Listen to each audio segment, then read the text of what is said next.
नमस्कार विद्यार्थ्यांनो, तुम्ही जर परीक्षेची तयारी करताय आणि तुम्हाला जर तयारी करताना असा प्रश्न आला की choose the correct question tag, तर याच्यामध्ये वाक्य दिलंय she wasn't a very pleasant company. तर हे वाक्य मार्च 2022 ला हा प्रश्न आला होता. त्यांनी 4 पर्याय आपल्याला दिलेत की did she question mark, can she question mark, can't she question mark, was she question mark. आता योग्य पर्याय कोणता आहे तर यासाठी मी तुम्हाला आधी सांगते की क्वेश्चन टॅगचा एक सगळ्यात महत्वाचा नियम असतो वाक्य बघायचं. वाक्य हे होकारार्थी आहे की नकारार्थी हे आधी बघायचं. हे पॉझिटिव्ह का निगेटिव्ह सेंटेन्स आहे. तर ज्या अर्थी इथे शी वॉजंट म्हणजे वॉज नॉट आलेला आहे तर वाक्य काय आहे, नकारार्थी निगेटिव्ह सेंटेन्स आहे. निगेटिव्ह सेंटेन्सचा क्वेश्चन टॅग हा कायम पॉझिटिव्ह येतो. त्यामुळे इथे वॉज आलेला आहे तर हेल्पिंग वर्ब हा वॉज आहे. बरं, त्यांनी काय म्हटलं, choose the correct question tag. Choose करायचं आहे पण त्याचं उत्तर कसं लिहायचं दाखवते.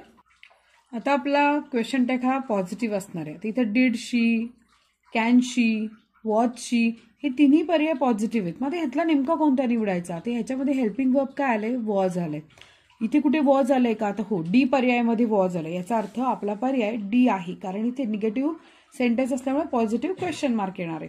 पण आता लिहिताना काय करायचं, she wasn't a very pleasant company, comma द्यायचा कंपल्सरी आणि त्याच्यानंतर आपण लिहायचं वॉजशी.